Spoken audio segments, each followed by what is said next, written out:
Filia Adenauer, the strongest saint in over 1,000 years, never really lived a life of her own. She had no dreams, no hobbies, not even a favorite food. Abandoned by her parents and raised as nothing more than a holy tool, she was worked like a slave in a kingdom that only saw her as a mere replacement. So when her pathetic fiancé, some prince with half a brain, dumped her for her sister, claiming she had more charm, Filia barely flinched. Sent away to a foreign land like she was nothing, she expected more of the same. But fate had other ideas. After all, one kingdom's trash just might be another kingdom's treasure. This world is filled with monsters and demons, and to protect the nations from these threats, there are women called saints, and every country needs at least one saint to save them from the monster attacks. In the kingdom of Gertonia, there's a saint named Filia, rumored to be the greatest saint of all time. As she gets back, everyone begins to talk about how she went to save the Northwest from the monsters. There's quite literally nothing she can't do, except for one thing: smiling. Everyone is terrified of her because of her deathly expressions. But Filia, the 28th saint of the kingdom of Gertonia, has never smiled. Konnichiwa. As she walks through the streets, her charm catches the eye of a young man, who proceeds to inquire about who she is. The shopkeeper tells him that she's their saint, and Gyrotonia has two saints, Saint Mia and Saint Filia. He describes Saint Mia as a bliss to eyes, a treasure to them and loved by all. But Saint Filia is Mia's older sister, who is way more gifted than Mia. Meanwhile, Filia gets approached by multiple people for their tasks to be solved. And even with the most impossible tasks, Filia never backs down and ends up cracking the code to them.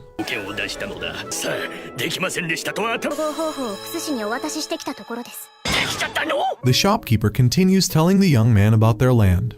How Gyrotonia was a barren land, lacking most natural resources, but Filia in no time fixed it. But along with that, Filia has quite some people around her who resent her secretly. As Filia gets back home, she goes to see her mom. It turns out she has mommy issues. As soon as her mother sees her, she begins to scold her for taking too long for completing a single task and compares her to her sister Mia, who isn't an incompetent loser in her eyes. Plus, she compares how Mia is always charming and smiling, who stands closer to being a saint in people's eyes rather than Filia. She scolds Filia for the cold expression she is always wearing on her face at the tea parties, and people complain about her attitude a lot.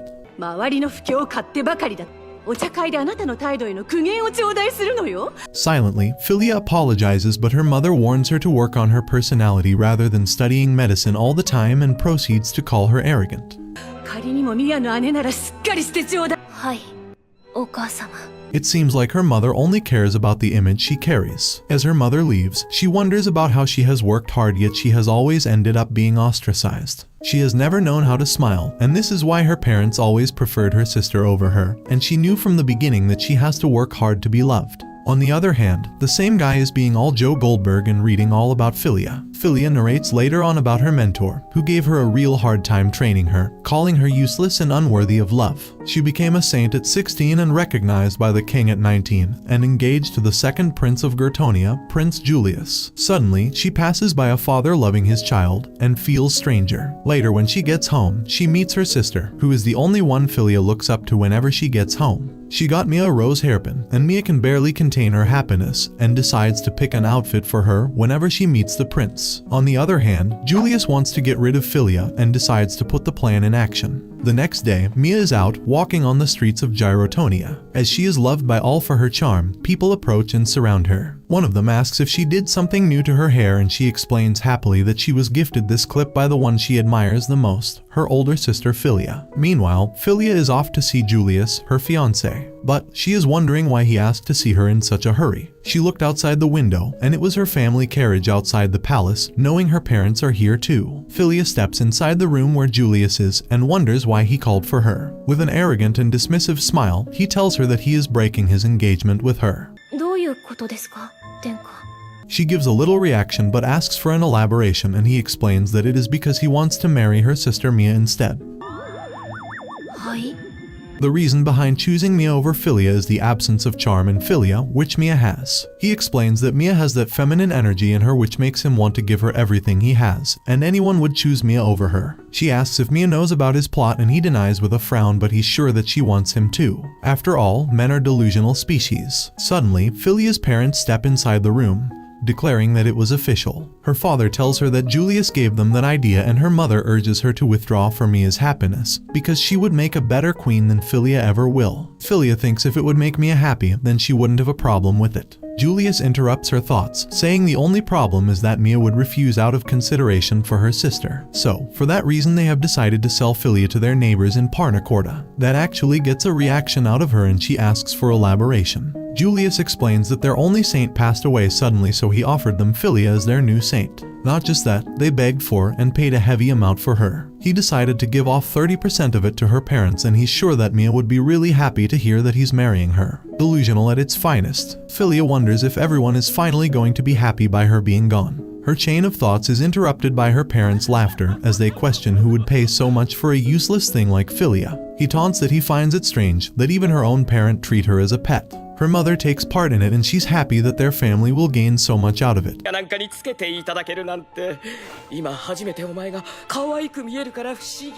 As they have done a good job raising her by treating her worse than people would treat their farm animals. All Philia can think about right now is how to make her parents happy and gain their approval, barely leaving any joy in her life. Her mother goes as far as to say she hopes to never meet Philia again, which just makes her wonder what even is happiness and where will she ever find it.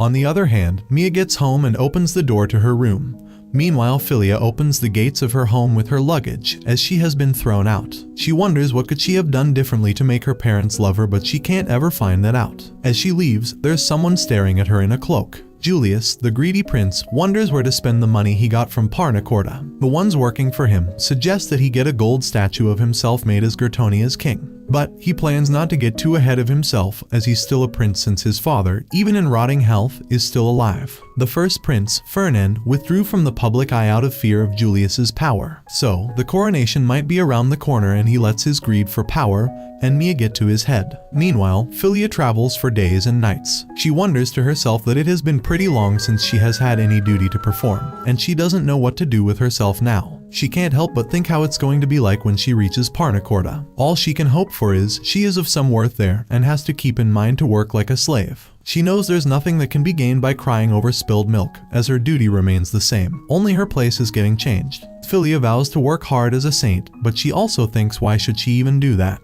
Suddenly, the carriage stops and the carrier informs her that this is how far he could take her. Now she has to find her destination by herself and point out at some entrance of the border where she could find where to go next. She carries her luggage and makes her way inside the border, and as she goes closer, she spots some crowd which she finds a little strange. What she didn't expect was a grand entry for her, as she gets welcomed by the same guy, who has been going Joe Goldberg for her along with his army. He gives out his hand to her, welcoming her to his state, and she can't help but be confused. Philia gets carried away in a carriage with safety, making her realize that they paid a heavy amount for her to be sold as a saint. She guesses that she probably won't get to rest for a while now and her duties might begin soon. As they reach their destination, there was a whole welcome party for Philia, who were very happy to have Philia as their saint. She gets welcomed by Bjorn, the head of the church, who shows his gratitude for her. Being naive, Philia asks about her duties today and Bjorn tells her that the only thing she has to do today is enjoy the party. With that said, everyone begins serving her all the delicious food.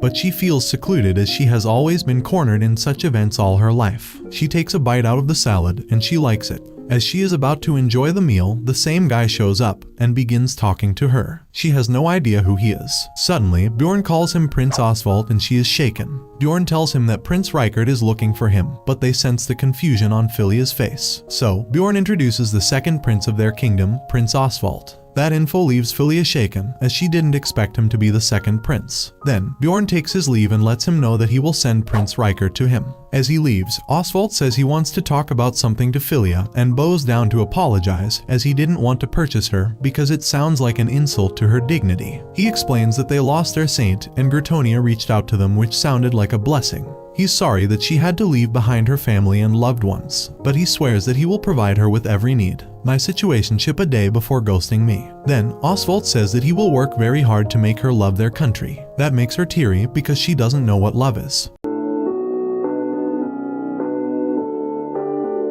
Oswald notices that he has spoken too much, but she assures that it's not that big of a deal. Then he wonders what she was about to say about the veggies. She says that she can increase the rainfall if they give her a few days, but she realizes that she is overstepping again as she remembers what her mother did to her. Oswald is surprised to hear that. As they were talking, the Crown Prince Reichert walks in, and Oswald introduces him to Philia as his big brother. Prince Reichert is happy to meet Saint Philia and he trusts her with her capabilities. Philia is surprised that two princes came to meet her personally, which means that they must be expecting a lot from her, which puts a lot of pressure on her. On the other hand, monsters have started showing up on the roads again, and hence the prices have been up and the shopkeepers are having a hard time getting in stock. This rarely happens when the Saint of Parnacoda was alive, and Philia hears about the chatter while being carried in a carriage. There's gossip around that Philia looks unapproachable, mainly because she is unable to smile. The next day, Philia opens her eyes in her new home, which is twice as big as her previous house, and she's a little baffled at this royal treatment since she never got it from her family. She gets up and wears a cloak and gets out of her room. As she is walking down the hallway, she gets by her personal assistants, Lena and Leonardo. They wonder what she is doing up so early, to which she responds that she has some saintly duties to look after and asks to prepare something for her. Later, she is in a carriage with a map in her hands. The city of Parnacoda is surrounded by 5 other countries, and the city of Omberg is in the center, making it the heart of it.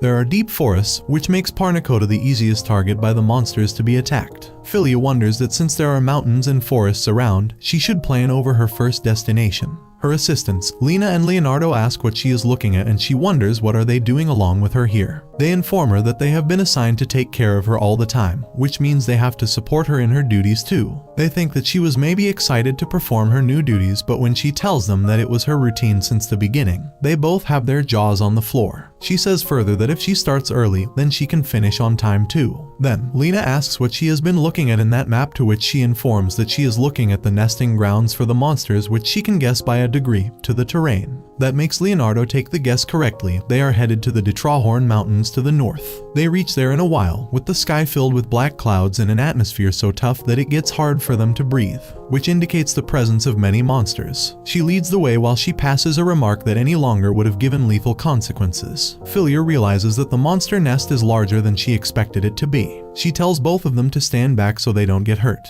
But Lena and Leonardo buckle themselves up to protect Philia. Well, she can't quite believe that they have been assigned to protect her, as she has never seen such a good treatment before in her life.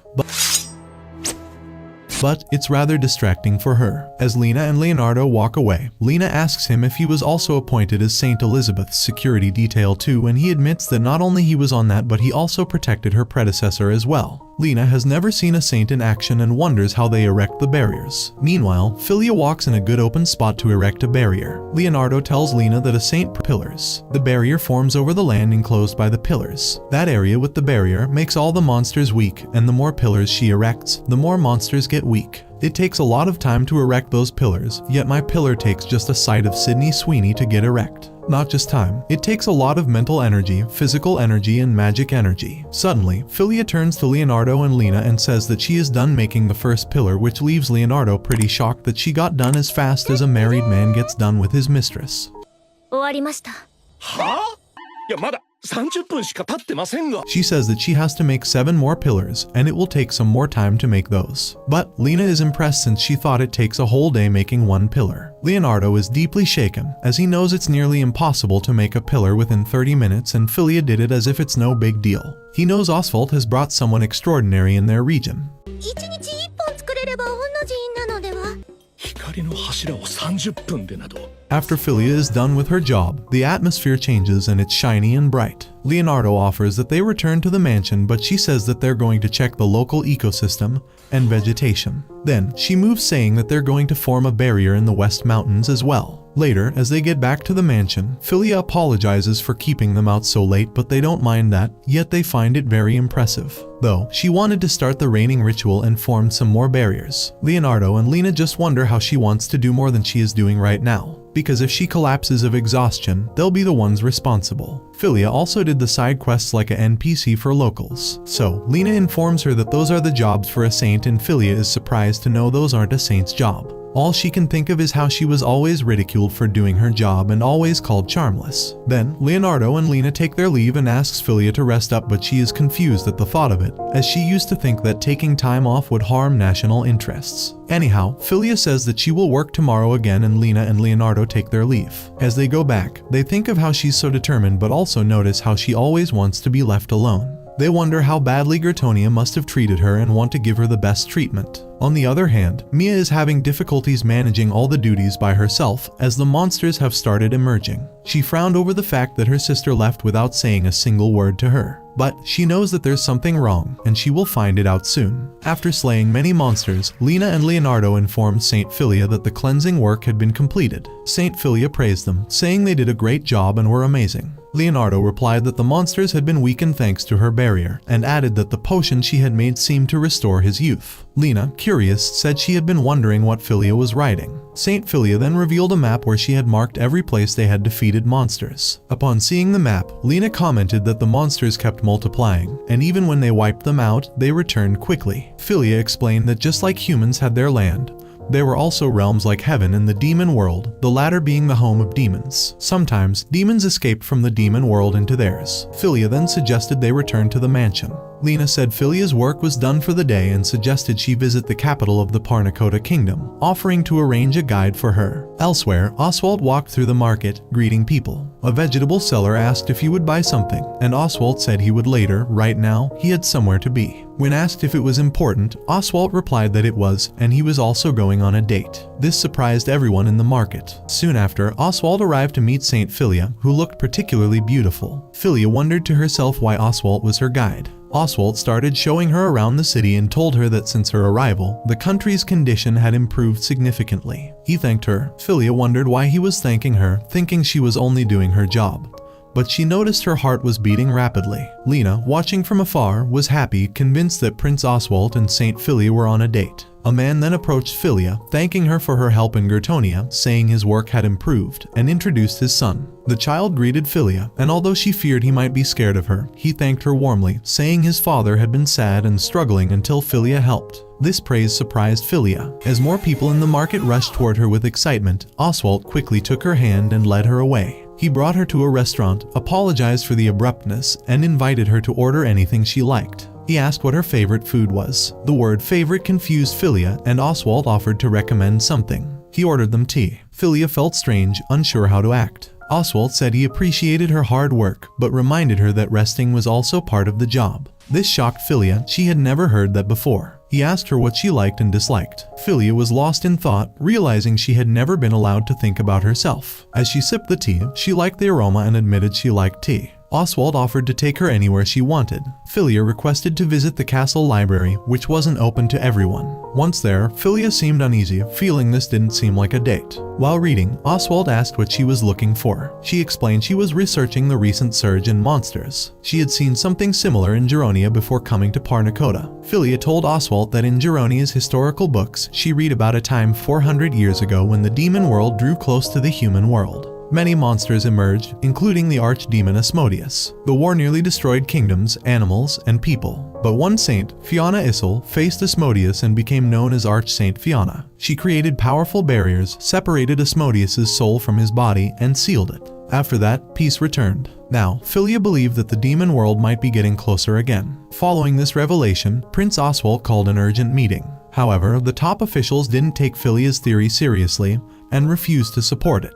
Oswald stood by Philia, saying they would increase the military budget to face the threat. The officials complained that the Parnacota budget was already stretched. Oswald insisted they should trust Philia and promised to speak with his father and brother. Later, the military showed Philia their short-term strategy and asked if it would work. Philia disagreed, warning that too many lives would be lost. Instead, she suggested a great purification circle be cast around the kingdom. The room fell silent. Byron pointed out that it was an ancient ritual requiring knowledge of lost languages. Philia said she could perform it, but the problem was that she would have to remain in the center of the circle, meaning she couldn't leave the capital or perform her other duties as a saint. Oswald assured her not to worry about her other tasks, saying it was the right solution.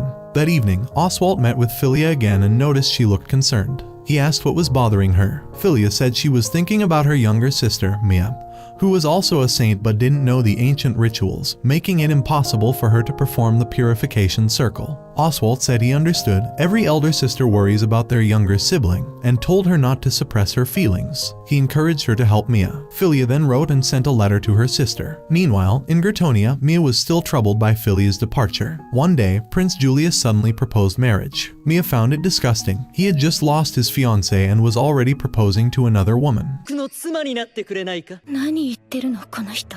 She was confused about why her sister had left and felt forced to deal with it. Mia asked Julius for time to think, and he agreed. Mia then began her investigation and discovered her parents had a lot of money. Later, the letter from Philia arrived at her parents' house, but they burned it. One day, on her way to meet Julius, Mia overheard his advisors discussing how they had driven Philia out with help from Mia's parents. Shocked, Mia realized the betrayal. When she met Julius, she asked if her sister had really left the Geronia kingdom on her own. Julius replied that Philia had called off their engagement and moved to Parnacoda, adding that she loved to show off. Mia smiled and said he was right, and she agreed to marry him. Julius was thrilled, but Mia thought to herself that she would lead him into happiness and then betray him. For what he had done to her sister, she believed he deserved to be punished.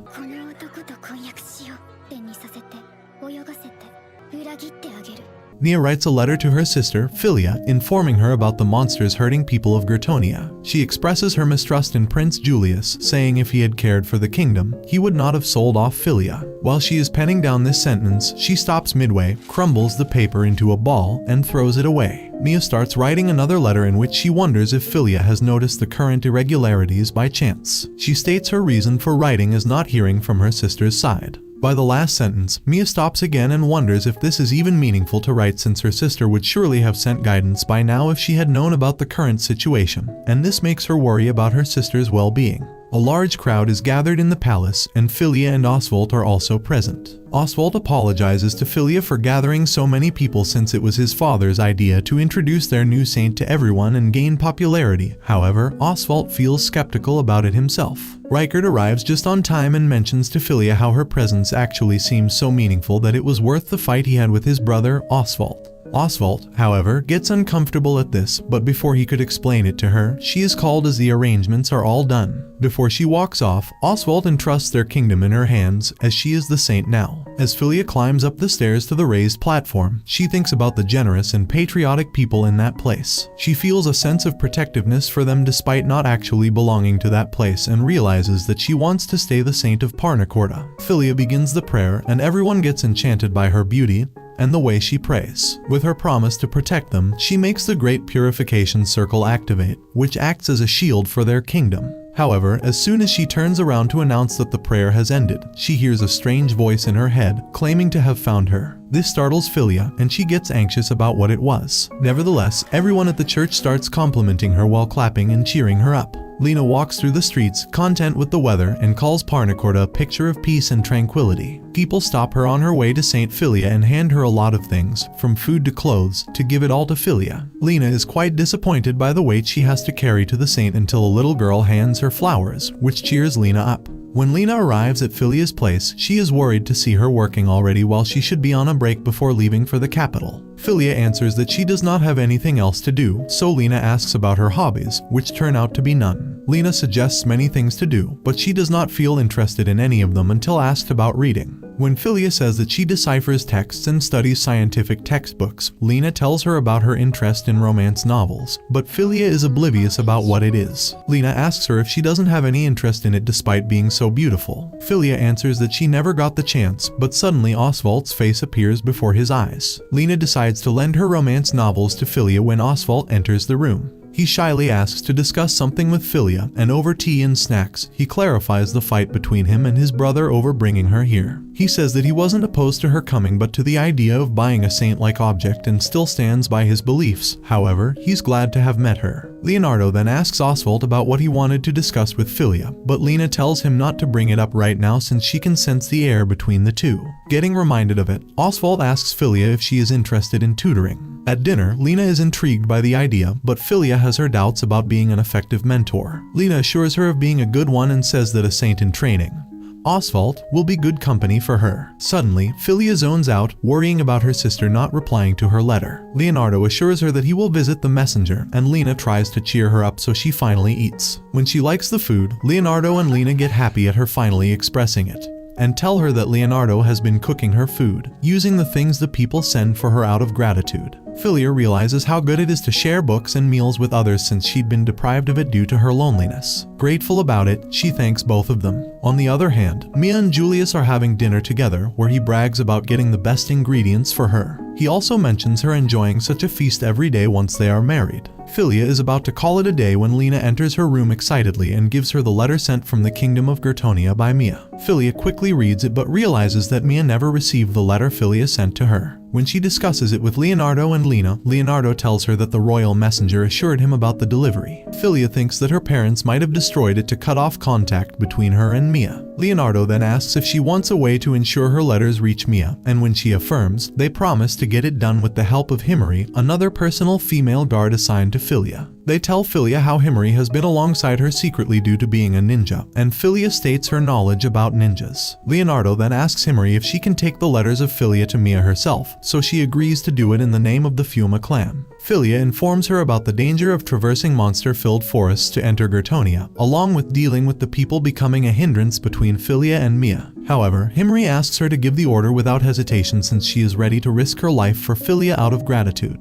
Filia finally gives her the order, telling her to flee from there and bring Mia as well if she seems to be in danger. Mia raises the final pillar, and the people with her compliment her for being a faster saint than Saint Filia. She walks away sadly, thinking how her rituals are faster than her sister's but the barriers are weaker than hers, so she needs to forge additional layers. Suddenly, a large group of monsters appears from behind the bushes. The guards run off out of fear, and Mia deals with them alone using her magic. She notices them gone and gets disappointed. Due to using so much energy, she is about to fall when Himari catches her. Himari is wearing a cloak to hide her identity and gives Mia a piece of cloth to wipe her face. As Mia takes it, she feels something inside it, so she quickly unfolds it and finds a letter inside. Upon reading, she recognizes her sister's handwriting and asks about her well-being. Himari assures Mia about Filia's well-being and tells her how indebted they are to Filia, but even more due to their affection for her, they wish to help her in every way. That is why Himari tells Mia she's here. Mia feels relieved to know this, but suddenly the guards return while calling her out. Before Himari can leave, Mia asks her to come by in the evening and talk about her sister and this letter, so Himari agrees and leaves. When Himari arrives in the evening, jumping like a ninja from the ceiling, Mia is surprised. Mia expresses her surprise over Himari actually being a girl, to which she replies that it's a crucial skill for going undetected. Mia then thanks Himari for bringing the letter and about the monsters. Himari tells her that Filia calls it a race against time. Mia asks if she'll have to kill all the kingdom's forces as told by her sister and worries about Julius being in charge, which makes it a difficult job. Himari looks at Mia worried and gets reminded of Filia's words to take Mia to her if she seems in danger. She asks Mia if she wants to leave for Parnacorda with her since she can easily take one person along with her. Mia considers the offer, considering the chance to meet her sister and the chance to escape this sick place, which sold off her sister to another kingdom with no shame. Grace Matillas, the Saint of Balmern, arrives at Parnacorda in her carriage, and Filia and her guards receive her. While Filia is quite formal with her, Grace starts screaming out of enthusiasm since she wanted to meet Filia for so long and calls it a dream to get tutored by her. Several days earlier, when Oswald came to ask Filia about her views on being a tutor, she got confused. He explains to her that the Matillas family has produced saints for Balmern for generations and has deep ties with the royal family. The Elkrantz family, which has produced Parnacorda's saints, originated as a branch of the Matillas line as well. Since the two countries are too close, they've had a lot of interaction, and recently they sent the kingdom of Parnacorda a request to learn purification magic from her, Saint Filia. For that, they want to send their fourth daughter, Grace, to study here. Thus, after knowing this, Filia agrees. While Grace is fangirling over Filia, her butler, Arnold, apologizes to Filia for her behavior with an explanation about her being Filia's great fan. Filia notices Grace's energetic attitude and realizes how lively the mansion is going to be.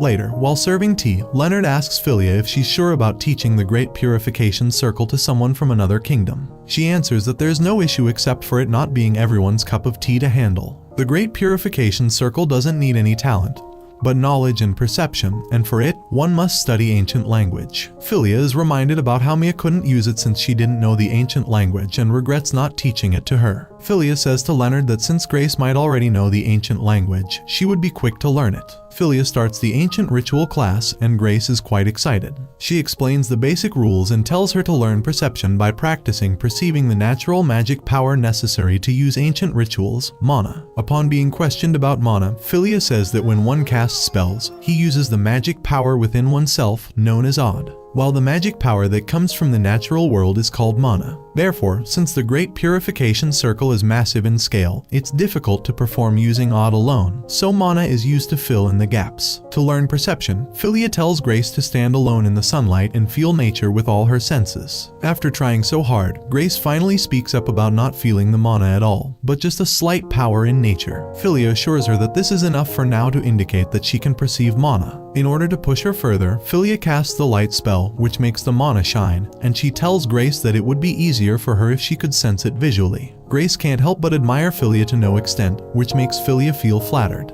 When Grace calls Philia's book treatises on sainthood her personal Bible, Philia realizes how people must have misperceived it as she had expected. She tells Grace that it was just a collection of her experiences and research, not anything praiseworthy. However, Grace denies her claim and tells Philia how her book has been a light to her since she had no exceptional talent as the fourth daughter in a family of saints. Thus the book inspired her to endure the fierce training and made her want to thank Philia someday for becoming a saint and for writing those books. Grace's words remind Philia of her mother, who tore her book apart and scolded her for writing it by calling her shameless, and Julius, who called it a boast about her accomplishments. The publication of those books ceased, and they stopped circulating in Gretonia. When her own people rejected her, she started regretting it and accepted their words as the truth, until now she's realized their true value. In the break, Grace asks Philia about ever having any students before her, but Philia denies and it makes Grace proud. Grace then praised Philia's method of teaching, so Philia answered that she's only following her teacher. Grace asks if that teacher was the previous saint of Gretonia, and Philia confirms and tells her the name Hildegard Adenauer,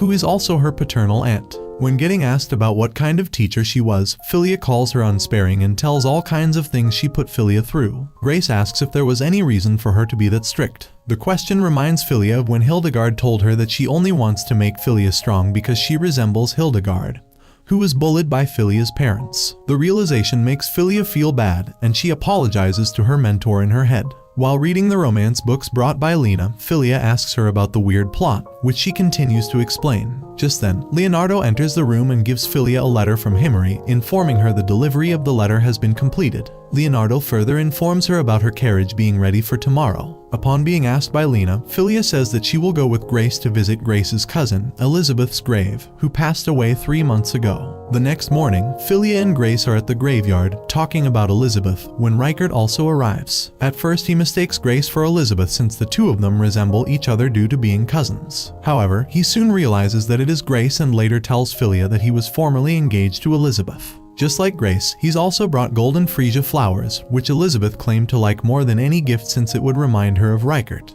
After he leaves, they notice how much Reichert still loves Elizabeth Andes to find time to visit Elizabeth's grave despite his busy schedule. Philia thinks about how she has never been loved this way, but then she realizes if, instead of wanting others to love her, she has ever tried loving someone herself. At the mansion, Lena notices Philia being sad, so she sends her off to Oswald's place for some delivery. She tries running away, but he stops her and asks to have lunch with her, which she just delivered. While eating, she looks at the garden and wonders why and how he manages it all, and Oswald senses her curiosity. He answers that he isn't interested in the throne, so he acts like a layabout son not worth playing politics over. After realizing his love for his family, she tells him about Reichert's visit at Elizabeth's grave. Oswald tells Philia about Reichert's love story and how he started blaming himself for failing to protect Elizabeth, and threw himself into endless duties as a punishment. He wonders if Reichert could use a hobby like him, who used to try joy to others while enjoying gardening. He then asks her if she has felt the joy of making others happy. At first, she's reminded of her parents' mean words, but then she remembers how her sister and the people of Parnacorda are always thanking her. She answers that she thought she should abstain from personal desires as a saint, but instead it was her trying to please her parents, which, in the end, crushed her self-esteem. However, it's now that she's seen how people like her. Oswald scoots closer to her and appreciates her, saying he will acknowledge her in her parents' stead. She realizes how she always wanted to hear these words and thanks him. While Grace is learning perception, Philia emphasizes its importance to Arnold. He acknowledges it and asks if the thing Grace is trying to perceive is called mana. Out of excitement, Grace opens her eyes and confirms to Arnold that it is called mana and asks him if he is interested in ancient rituals. Arnold denies it and says that he's asking about it because her father has asked him to report on his darling daughter's progress. She gets grumpy at the mention of her father and tells Arnold to tell her father that she's working hard to help Balmern. She whines about her father still treating her like a child when she's already 15 years old. Looking at her, Philia feels like she wants to help the people of Parnacorda, who are so nice to her, and this thought suddenly reminds her of something. She tells Grace that today's lesson is over and excuses herself out of there. Oswald enters Reichert's room and asks him the reason for summoning him. Reichert shows Oswald the letter that they just received from the Kingdom of Gertonia, and when Oswald reads it, he surprisingly asks if this is some joke. Reichert tells him that it is not a joke, and due to some unknown reason, the Kingdom of Gertonia has requested them to send Saint Philia back. Julius mocks Mia, repeating that she has estimated the potential damage of the future and rudely asks if she knows her limits. Mia, still smiling, remembers Himri's offer of escaping the kingdom. The idea had lingered at the back of her mind like a shadow stretching across the afternoon sun, but she never truly entertained it. Not when there was so much left to be done. Not when her sister's name still echoed in these palace halls. Mia looks at Julius and thinks how she wants to stay, not out of loyalty to the throne but for revenge on the man who sold her sister. Her fingers twitch slightly, hidden within the folds of her sleeves. He mocks her again, saying that Mia is taking over her sister's bad habits, and with a smirk tells her to stay still and look pretty because politics is a man's domain. His words bounce off the chamber walls with a stinging arrogance. He says that her suggestions of protecting the country require money that they don't have. She mocks a smile back, her expression sweet and unbothered, and asks him about the money he was given by Parnacorda in exchange for her sister. Her voice is calm, but there is steel underneath. He proudly assures her that the money contributed to the giant gold statues of the Gertonian royal family. Red flashes through her after hearing this. It was pride, misplaced and cruel, wearing royal robes and hiding behind the mask of honor. Her fists curl for a second before relaxing again. Just then, they hear some commotion behind the doors as the king enters, barely standing on his own. His steps are unsteady and his breathing is labored, but his voice still carries the weight of authority as he asks if the news of the demon realm approaching is real. Mia nods, answering truthfully. She watches the frail figure of the king and thinks how anyone has rarely seen him after his illness. He was once known for his commanding presence, but now he looked like a crumbling statue, hollowed out by time and sickness. Julius interrupts, scoffing that Mia is just a woman, unfit to deliver such warnings. The king frowns, starting to scold him, saying that only saints know all about monsters. He asks Julius if he's not satisfied by sending Philia. His voice trembles, not from weakness, but from anger. Julius replies that it was her choice to go, brushing off any responsibility. Mia's eyes widened. In that moment, she realizes with a sinking heart that it was Julius's decision to sell Philia. Suddenly, the king breaks into a violent coughing fit. His guards rush forward to hold him upright as he nearly falls to the floor. Mia steps forward, concerned, and asks if there is any medicine left that her sister made for the king. One of the guards looks at her nervously and replies that they misplaced the recipe. She notices Julius smiling faintly in the background. That smug look is all she needs to see. She understands now, Julius wants the king to die to have free reign over the kingdom. Julius casually tells her to have faith in their kingdom's guards. That leaves her no choice, and she sweetly pleads with him to accompany her on her duties tomorrow. Her tone is gentle, almost playful, but beneath it lies something sharp. The next day during the raid, Julius screams, flailing as he fights for his life in front of the demons. His voice is shrill, breaking apart under fear.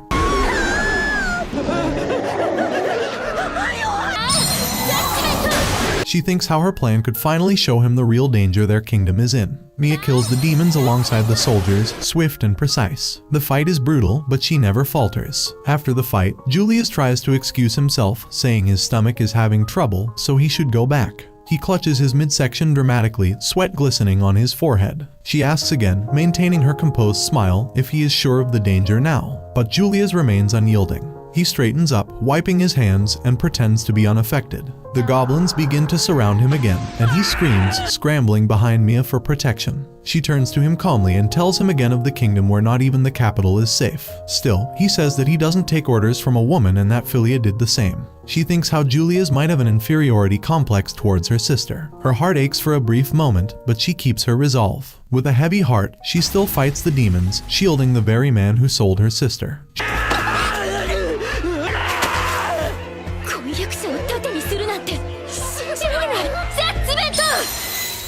Julius says that it's all because of Philia, who went away to save another kingdom, leaving theirs alone.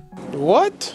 His voice carries a bitterness too deep for reason. Mia thinks how it's impossible for Julius to know the truth and acknowledge his mistakes. He hides behind pride and delusions. Mammon tries to flirt with the lady trying to water the crops. His grin is wide and lazy. She turns around to see him, only to watch in horror as his head rolls down with a clean slash. She drops the watering pot and runs away screaming. Mammon casually picks up his head, dusts it off, and places it back on. He turns toward his sister with a dramatic sigh, saying that she is mean. His sister, far less amused, threatens him and expresses her worries about the revival of Archdemon Asmodeus. Her eyes glint with genuine concern. He replies that they are kind of family, that's why he's not worried. She tells him how Asmodeus' soul was sealed by Saint Fianna hundreds of years ago, but the seal is weakening because of the approaching demon realm. He assures her again, saying that this is all because the church sent them and that everything is happening as expected. Julius throws things on the floor in rage, his chamber echoing with crashing sounds. He mutters how his life has been in misery ever since he sold Philia. He grabs a vase and smashes it against the wall, breathing heavily. He asks himself how far Mia is trying to go to humiliate him. He thinks of how hard he has tried to gain his crown prince position when everyone was against him.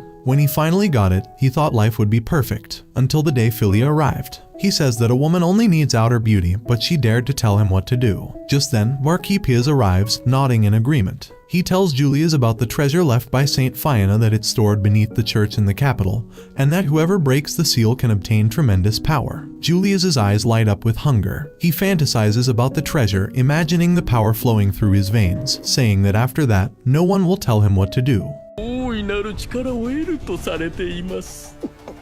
Marquis Piaz goes away, and Julius comes out of the illusion with a shiver. Reality presses back in. Prince Oswald tells Philia that they are demanding her back as things in Gretonia are getting worse. He says they can refuse the request, but he just wanted to inform her. Philia thinks about how she has to stay in the capital to maintain the Great Purification Circle. But even then, it must be hard for Mia to handle Julius alone. Oswald assures her not to take the burden by herself and says that everyone here is to help her. He promises to send Parnacorda knights to aid them. He tells her that he will do as much as he can and not to worry. Philia sincerely thanks him. She goes away with Lena to help her make the tea. Oswald turns to Leonardo and says that it's good how Philia is accepting their gratitude.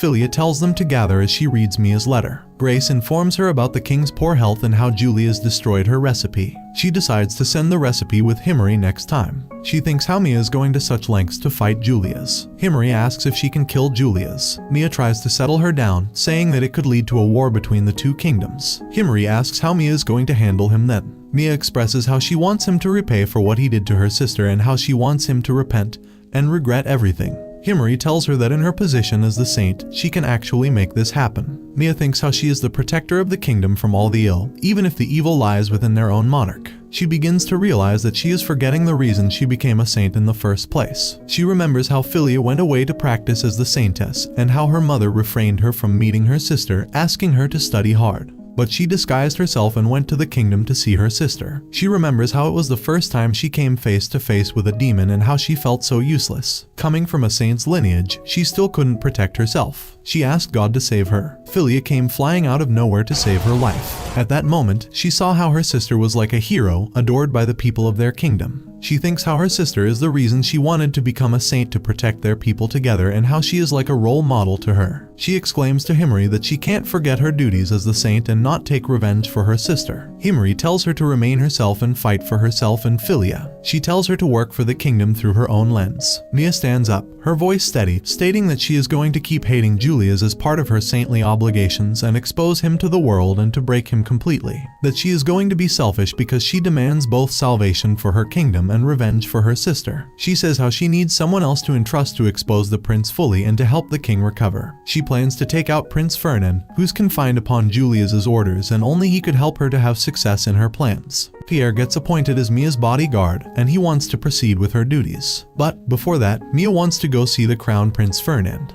Pierre never expected Mia to be on their side, and she thinks the same. To which, Pierre admits that it's very common in soldiers to be loyal to their crown prince. But he also says that they keep their loyalty among themselves so Prince Julius doesn't get a glimpse of it.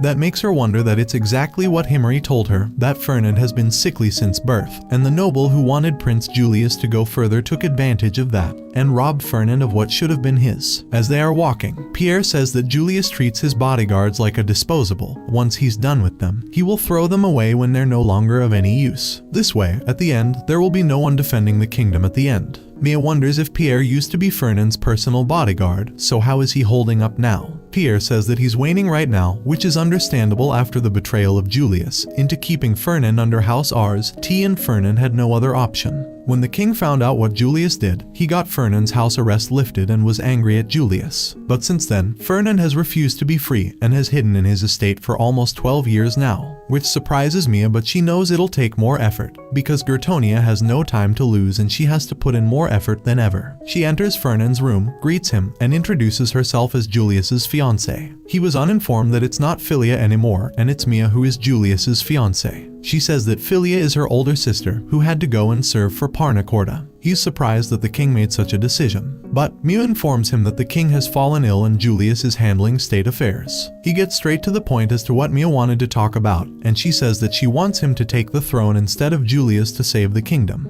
But he passes the offer and catches a hint that Mia absolutely hates Julius, even though she assured him that this isn't about her personal feelings. Later on, she angrily forms the pillars and wonders why the two brothers are so stubborn. So, she decides to first cure his illness and build some stamina in Fernand. Pierre tells her that he got better after he took the meds Philia made for him. Meanwhile, Philia is making a present for Oswald and makes one for Lena as well, which makes Lena happy like a little kid. Right at the moment, Leonardo brings a report from Gertonia for Philia to see. Back at Mia, she goes to Fernand and asks why he stopped taking pills that Philia made, to which he said that the pills started making his health better, but if he got better, Julius would have him killed in no time. 君の姉君は恐ろしいものを作ってくれる。 Mia gives him an offer. If he takes the pills, she will protect him and give him time to think of it.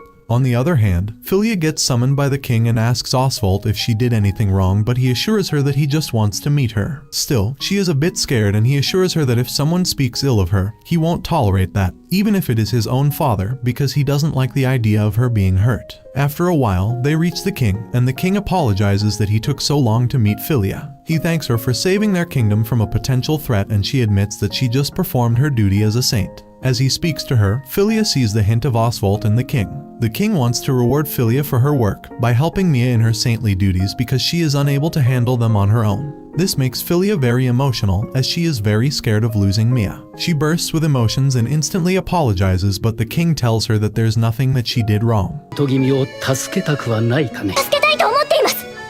こんなに不安だったのね。 Then, he orders Oswald for the orders to be carried to send a horde of knights to Gertonia. But, at this rate of monsters approaching, knights can't help much, so Philia wants to make a magic barrier big enough to save the whole continent, but she needs Grace's help for that. Then, she goes to Grace and asks to borrow her magic power and says that she will teach her the magic convergence spell and she can teach that to her saint sisters and borrow their magic power for Philia. Grace agrees and Philia starts her training. After a while, Grace is close to learning it. Still, Philia doesn't know how Rykert feels about all that, but he hints that he's proud of her as she has owned Parncorda and also takes care of the people around her. Meanwhile, in Gertonia, Mia wakes Fernand up and opens up the window of his room for some sunlight and brings a basket of lunch for her. He thinks she is pushing herself too hard, to which she says she can't marry a man like Julius, hence she will do anything. Fernand has given up all hope because of his brother, but Mia urges him to stand on his feet and try to put up a fight for all the injustice that has been done to him by Julius. She cries with all the emotions she's feeling and runs away, and that leaves an impact on him and he decides to take steps to make the situation better. A knight lets out a scream of agony, his body torn apart by the brutality of battle. Before the pain can consume him, Mia appears and with a single touch of her magic, it disappears. Some time later, Mia sits in solitude, drained from overexerting herself. She hasn't only been healing the wounded, she's also been keeping up the magical barrier that shields them all. Pierre approaches and commends her efforts, recognizing how much she's endured.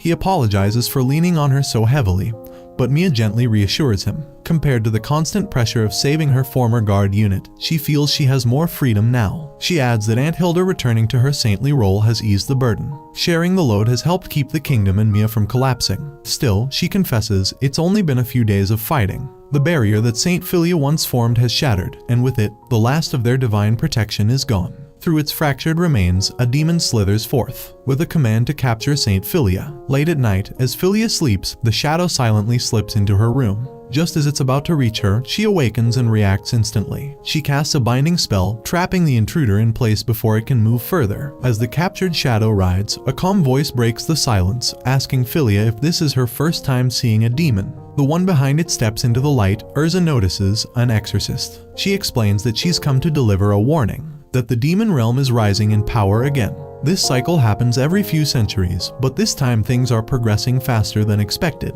The fact that a demon's shadow made it past the barrier is a dangerous sign. Philia connects the dots and realizes this is related to the archdemon Asmodeus. If the demon realm continues to grow stronger, the sealed Asmodeus will surely awaken. And when he does, his first target will be her. Back in Gertonia, Mia thinks about the upcoming National Defense meeting. More of a formality than anything, she considers checking on Prince Ferdinand. Before that, she's stopped by Marquis, who questions where she's headed, noting that it's not the direction of the conference room. Mia immediately recognizes him as the leading figure in the Second Prince faction. Mark brings up rumors of Mia frequently visiting Prince Ferdinand's villa, implying it's improper behavior for someone engaged. Mia explains that she's been checking on Ferdinand due to his poor health and hoping to refine her healing skills, but admits he turns her away each time. Her answer seems to satisfy the Marquis. Still, he advises her to leave Ferdinand alone, claiming it's Ferdinand's choice to remain isolated. Mia hides her frustration, thinking to herself that it's exactly this kind of treatment from the nobility that caused Ferdinand to shut himself off in the first place. Just then, the Marquis's son reminds them it's time to head to the conference room. During the conference, everyone is stunned. Prince Julius too visibly shocked, demanding to know why Ferdinand is there. But Ferdinand asserts himself firmly, reminding Julius to show respect to his elder brother. Mia too is surprised after refusing to leave his room for so long. Why did he suddenly show up? Julius tries to downplay his concern, saying Ferdinand should still be in bed. Mia agrees internally, knowing Ferdinand's condition isn't something that heals overnight. But he insists he's well enough and says that with the king unwell, he must step in as crown prince. Mia is alarmed, fearing that Julius might retaliate. He then questions why Julius rejected Parnacorda's offer of aid, pointing out their king is an old ally of their father. Julius fires back, claiming they only want to use the kingdom's crisis to invade. Ferdinand challenges the logic, saying no one would want to take over a kingdom overrun by monsters. Mia notices Ferdinand is trembling. He's clearly forcing himself to act strong. She realizes he's far from recovered, but his resolve is real. She decides to stand by him and support his efforts. Julia suddenly shifts focus to Philia, accusing her of treason for refusing to return and demanding her arrest. Mia's anger erupts as she goes completely numb with rage. Ferdinand tries to bring reason back to the table, but Julius cuts him off and declares the meeting over, ending it by announcing the punishment of Adenir for raising a traitor. After the conference, Prince Ferdinand admits he's reached his limit. The effects of his medicine have faded, and he can't keep pushing his body any further. But Mia reassures him, telling him that he did a great job and deserves to rest. She's genuinely thankful for his bravery and says he looked impressive while standing up during the event. Ferdinand, moved by her words, smiles and says it was all worth it. But before they part, he gently warns Mia to be cautious. Elsewhere in the palace, Prince Julius meets with Adenir and his wife. They're stunned when Julius announces that their assets will be seized. The scumbags panic, but Julius tells them to support his secret plan, if they don't want to lose everything. Back with Mia and Ferdinand, the prince explains that everything he did was meant to provoke his brother. He hopes this will force him to make a move and reveal his true nature. She formally asks Ferdinand to join her in this fight. Ferdinand agrees without hesitation, saying that it's her strength and encouragement that gave him the courage to stand up. Meanwhile, in a different area, Hildegard is seen casting a barrier to block the monster. Just then, Pierre comes and bows before her and addresses her as the former saint. He's not here to fight. He has something important he wants to discuss with her. On the other hand, Grace asks her older sister Emily to help expand the Great Purification Circle. But Emily is furious at the idea of working under Philia, whom she sees as a rival. Grace had expected this, knowing Emily has always compared herself to Philia, the most famous saint. Emily also argues that Belle has managed fine without outside help. But before she can continue, another sister, Amanda, steps in. She reminds Emily that the monster threat is getting worse and that everyone needs to work together. Then Jane playfully suggests Emily is just jealous of Philia, which flusters Emily into finally agreeing to help, insisting it's only out of duty, not emotion. Grace is relieved things worked out and silently thanks Jane for her support. Next, Grace explains that expanding the purification circle requires an ancient ritual called the Magic Convergence Spell. To prepare, they need to start with a simpler technique called the robe of light. She hands Emily a manual prepared by Philia. Surprisingly, Emily manages to cast the spell on her first try. She proudly claims it's due to her natural talent, but deep down she's impressed by the manual's quality. Realizing they owe a lot to Philia, Emily encourages Amanda and Jane to join her in showing what the Saints of Bomber can achieve. Grace feels hopeful, confident that everything is falling into place. Back in Gertonia, Mia was focused on her duties. When Pierre approached with urgent news, he informed her that Prince Julius had begun making his move much faster than expected, likely triggered by Prince Fernand's provocation. Mia found it reckless for someone in Julius' position,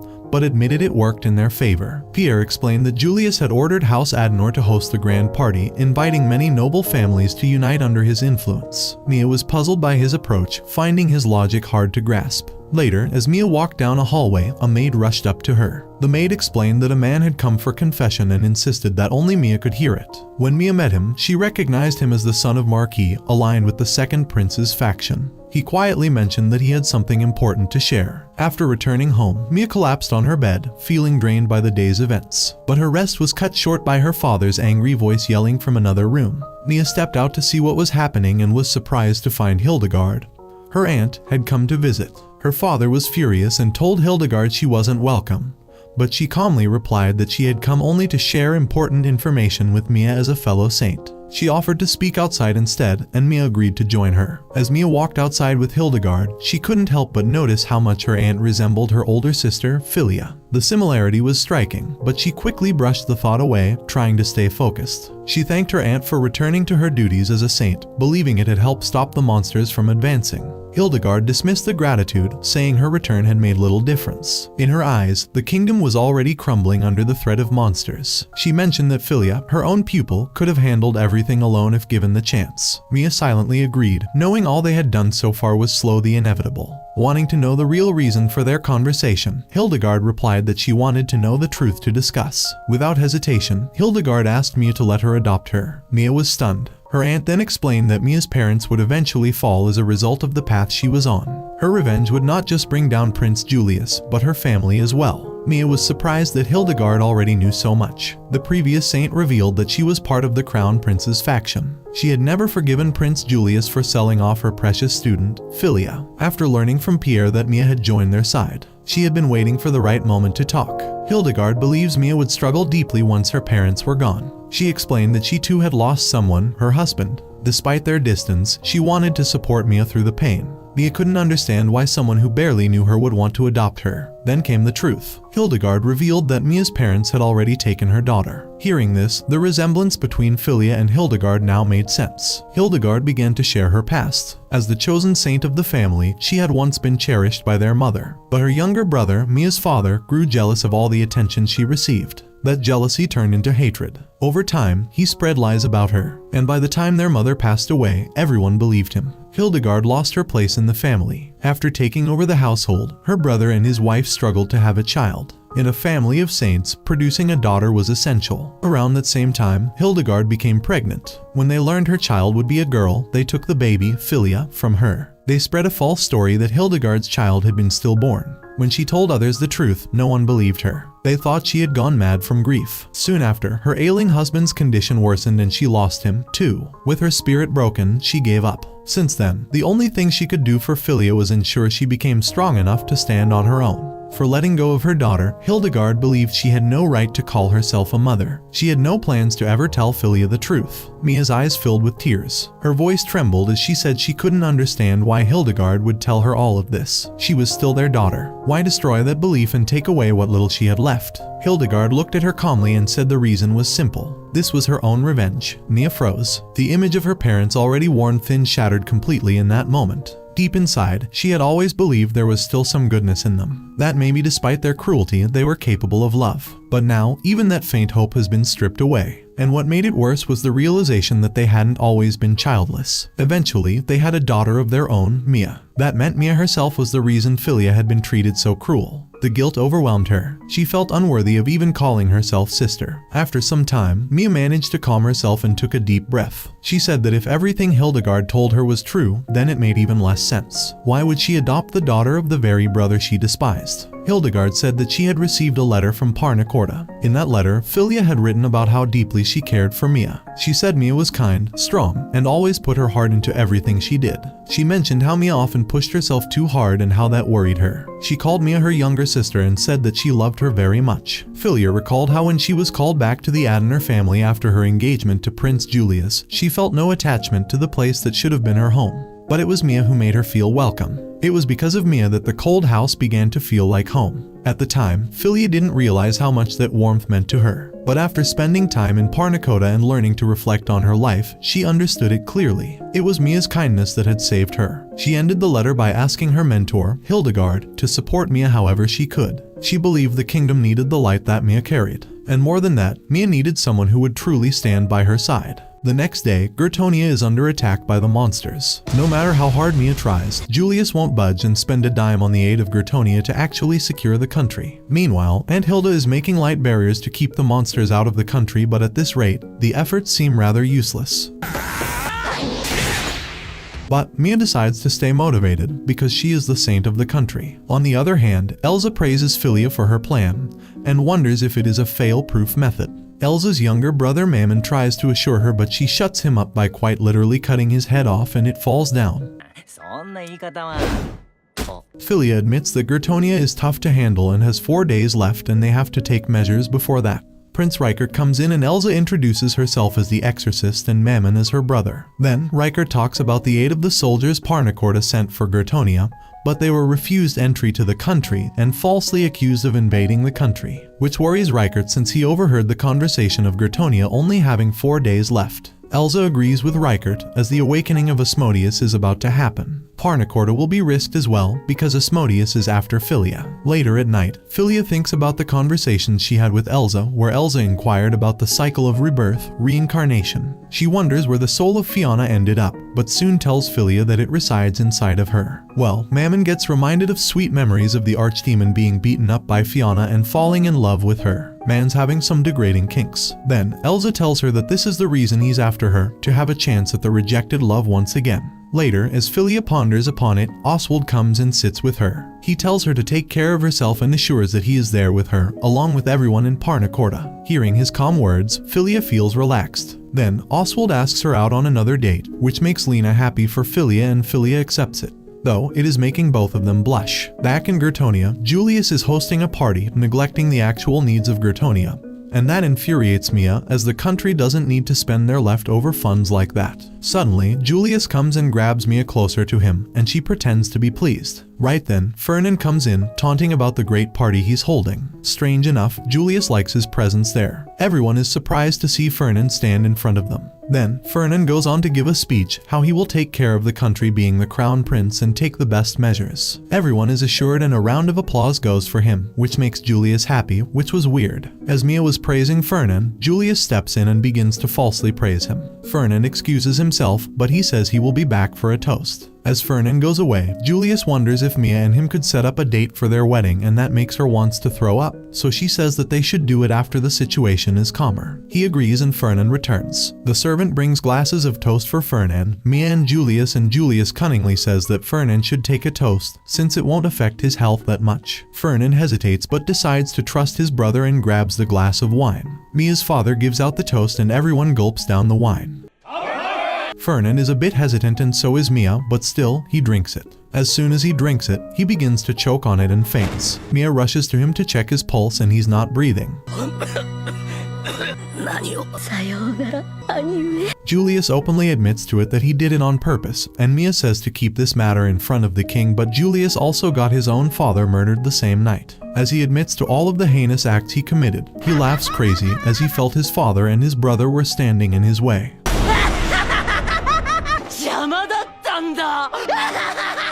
According to him, he felt liberated and approached Mia, saying he's gifting her the queenship, and they should get married right away.